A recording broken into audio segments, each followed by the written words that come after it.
Вы открываете ноутбук с четким планом поработать 3 часа. Через 20 минут ваш мозг уже просит передышку, глаза скользят по экрану, а мысли разбегаются куда угодно, только не к задаче. Вы не ленивы и не глупы, ваш мозг просто устал раньше времени. Но есть хорошая новость. Когнитивную выносливость можно тренировать, как мышцу. Сегодня вы узнаете, почему ваш мозг сдается так быстро, и что конкретно можно сделать, чтобы работать дольше без потери фокуса. Мы разберем реальные причины ментальной усталости и найдем решения, которые действительно работают. Почему ваш мозг выдыхается так быстро? Давайте начнем с неудобной правды. Ваш мозг расходует около 20% всей энергии вашего тела, хотя весит всего 2% от вашей массы. Когда вы концентрируетесь, префронтальная кора работает на пределе, сжигая глюкозу и истощая запасы нейромедиаторов. Представьте спринтера, который бежит марафон в темпе 100-метровки. Именно так вы требуете от мозга работать, когда пытаетесь удерживать концентрацию часами подряд. Но проблема не только в энергии. Ваш мозг не создан для непрерывной концентрации на одной задаче. Эволюционно мы запрограммированы сканировать окружение, переключать внимание, искать угрозы и возможности. Монитор компьютера, заваленный вкладками, письмами и уведомлениями, это постоянная симуляция опасности для вашей древней нервной системы. Каждое уведомление активирует выброс кортизола и дофамина, заставляя ваш мозг реагировать немедленно. Знаете, что происходит, когда вы переключаетесь между задачами? Психологи называют это остаточным вниманием. Часть вашего когнитивного ресурса застревает в предыдущей задаче. Вы проверили телефон на секунду, вернулись к работе, но ваш мозг все еще обрабатывает то сообщение. Префронтальная кора буквально разрывается между задачами, и на восстановление полной концентрации уходит в среднем 23 минуты. Да, вы правильно поняли, почти полчаса после каждого переключения. Решение первое – циклы концентрации вместо марафонов. Вот что работает. Вместо того, чтобы пытаться удерживать фокус часами, разбейте работу на циклы. Техника помодоро – это не просто модный лайфхак, это способ работать с вашей биологией, а не против нее. 25 минут глубокой концентрации, затем 5 минут отдыха. Почему именно 25? Потому что это тот промежуток, когда ваш мозг может удерживать пиковую производительность без критического истощения запасов глюкозы. Но вот что важно понять. Перерыв – это не скроллинг соцсетей. Настоящий отдых для мозга – это переключение на физическую активность или полное отсутствие стимулов. Встаньте, пройдитесь, посмотрите в окно на далекие объекты. Ваши глаза устали от экрана, а префронтальная кора от решений. Дайте им восстановиться по-настоящему. Нейробиолог Эндрю Хуберман объясняет, что во время таких перерывов активируется дефолтная сеть мозга, та самая система, которая работает, когда вы ничего не делаете. Именно в эти моменты мозг консолидирует информацию, формирует долгосрочные воспоминания и готовится к следующему циклу работы. Игнорируя перерывы, вы не экономите время, вы крадете у себя способность качественно обрабатывать информацию.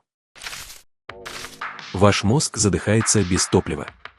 Вы когда-нибудь замечали, что после обеда думается хуже? Проблема не в переедании, а в том, чем именно вы заправили свой мозг. Простые углеводы, хлеб, сладости, фастфуд вызывают резкий скачок глюкозы, затем столь же резкое падение. Ваш мозг получает энергетическую яму вместо стабильного питания. Вот реальность. Префронтальная кора требует постоянного, равномерного притока глюкозы. Когда уровень сахара в крови падает, первое, что отключается, это именно способность к концентрации и самоконтролю. Вы начинаете отвлекаться не потому, что слабовольны, а потому, что у вашего мозга буквально нет топлива для удержания фокуса. Более того, обезвоживание даже на 1-2% снижает когнитивные функции на 10-15%.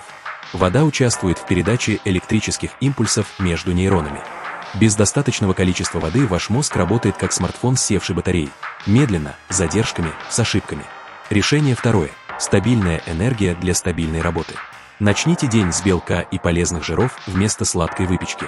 Яйца, орехи, авокадо, рыба – это продукты, которые обеспечивают ваш мозг равномерной энергией на несколько часов. Сложные углеводы из овощей и цельнозерновых высвобождают глюкозу постепенно, без американских горок уровня сахара. Держите на рабочем столе бутылку воды. Не кофе, не энергетик, чистую воду. Да, кофеин дает временный буст концентрации, блокируя аденозиновые рецепторы, которые сигнализируют об усталости. Но это маскировка проблемы, а не решение.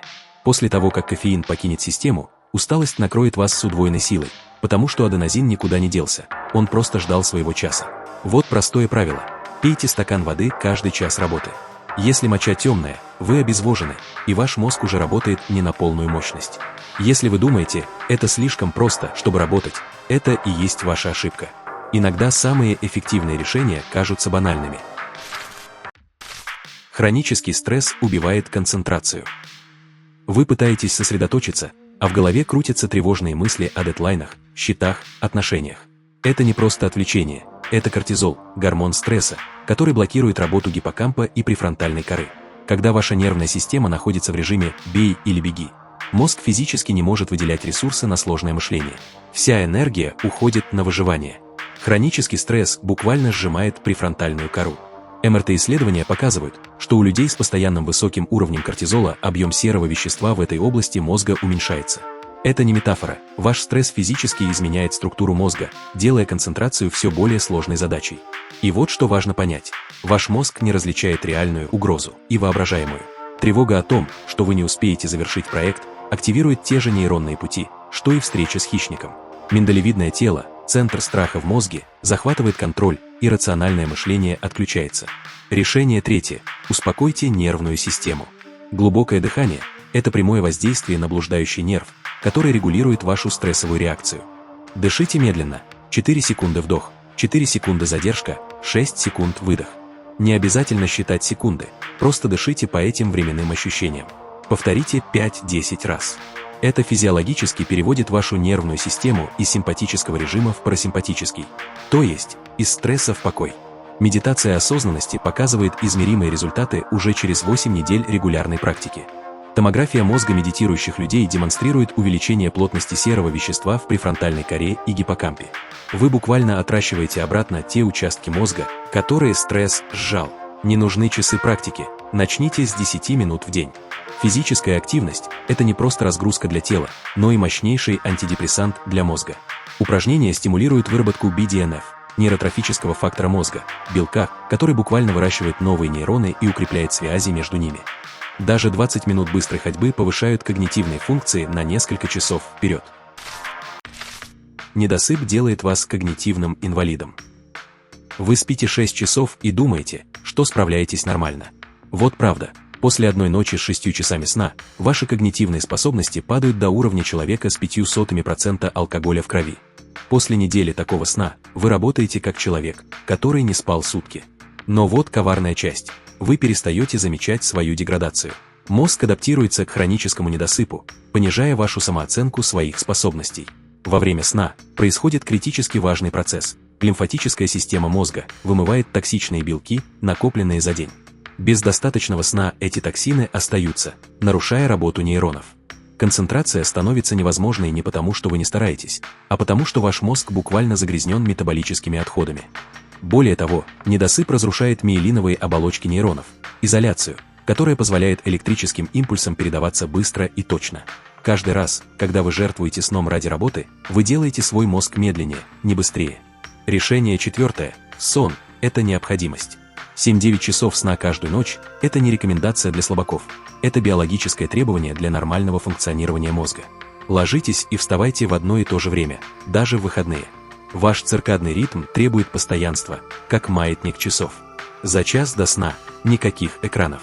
Синий свет подавляет выработку мелатонина, гормона сна. Ваш мозг думает, что еще день, и продолжает работать на высоких оборотах, когда должен готовиться к отдыху.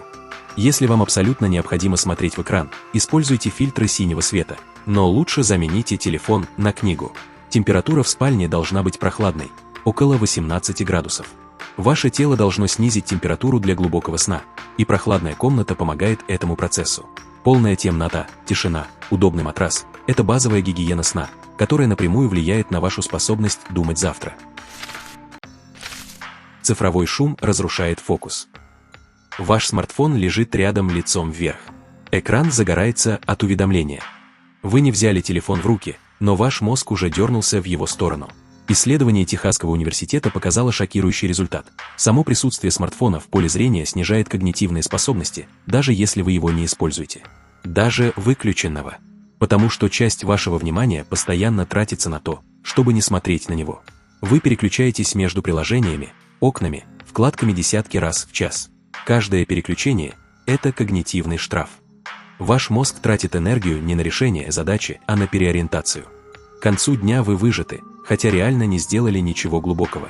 Вы провели день в режиме постоянного реагирования, а не целенаправленного действия. Социальные сети спроектированы так, чтобы захватывать ваше внимание.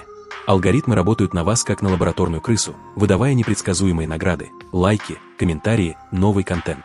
Ваша дофаминовая система привыкает к быстрым, легким стимулам, и глубокая, сложная работа начинает казаться невыносимо скучной по сравнению с этим. Решение 5. Создайте цифровой детокс. Когда вы работаете над важной задачей, положите телефон в другую комнату. Не на беззвучный режим, в другую комнату, где вы его физически не видите. Это радикально, но это работает. Одно исследование показало, что студенты, чьи телефоны лежали в другой комнате, показывали результаты на 26% лучше, чем те, чьи телефоны были рядом, даже выключенные. Используйте блокировщики сайтов во время рабочих сессий. Freedom, Cold Turkey, Self Control. Эти программы физически отключают доступ к отвлекающим сайтам на заданное время. Вы не можете полагаться на силу воли, когда алгоритмы стоимостью в миллиарды долларов спроектированы так, чтобы ее сломать. Вам нужны внешние ограничения. Проверяйте почту и соцсети в строго определенное время, 2-3 раза в день. Утром, в обед, вечером. Не реактивно, когда придет уведомление, а проактивно, когда вы решили. Это возвращает вам контроль. Вы перестаете быть рабом чужих приоритетов и становитесь хозяином своего внимания. Монотонность убивает мотивацию. Вы делаете одно и то же часами. Ваш мозг начинает скучать. Это не слабость характера, это нейробиология. Дофаминовая система реагирует на новизну и вознаграждение. Когда задача становится предсказуемой и монотонной, дофамин перестает выделяться и мотивация испаряется. Концентрация требует не только усилия, но и интереса. Парадокс в том, что многие важные задачи по своей природе повторяющиеся и скучные. Вы не можете сделать анализ данных захватывающим, как экшн-фильм. Но вы можете обмануть свой мозг, меняя способ взаимодействия с задачей. Решение 6. Геймификация и смена контекста. Превратите работу в игру. Установите таймер и попробуйте сделать больше, чем вчера. Отслеживайте прогресс визуально. Чек-листы, диаграммы, трекеры дают вашему мозгу ощущение движения вперед. Каждая галочка – это микровыброс дофамина, который поддерживает мотивацию. Меняйте физическое окружение. Работайте час за столом, час в кресле, час в кафе. Смена контекста активирует разные нейронные сети и освежает восприятие задачи. Философ Фридрих Ницше говорил, что все великие мысли приходят во время ходьбы. Он понимал, что движение тела пробуждает движение ума. Чередуйте типы задач. Час креативной работы, час аналитической, час рутинной. Разные задачи задействуют разные области мозга, давая отдельным участкам время на восстановление, пока другие работают. Это как интервальная тренировка для разума. Ваш мозг готов к большему. Когнитивная выносливость – это не врожденный талант, который либо есть, либо его нет. Это навык, который строится на понимании того, как работает ваш мозг, и готовности создавать условия для его оптимальной работы. Вы не можете заставить мозг работать дольше, грубой силой воли, но вы можете настроить систему так, чтобы концентрация давалась естественно. Циклы работы и отдыха, стабильное питание, управление стрессом, достаточный сон, контроль цифровых отвлечений, разнообразие задач – это фундамент. Когда фундамент крепкий, вы переходите от внутренней борьбы к внутреннему партнерству. Ваш мозг – это самый сложный инструмент во Вселенной. Он способен на невероятные вещи, но только когда вы даете ему то, что ему нужно.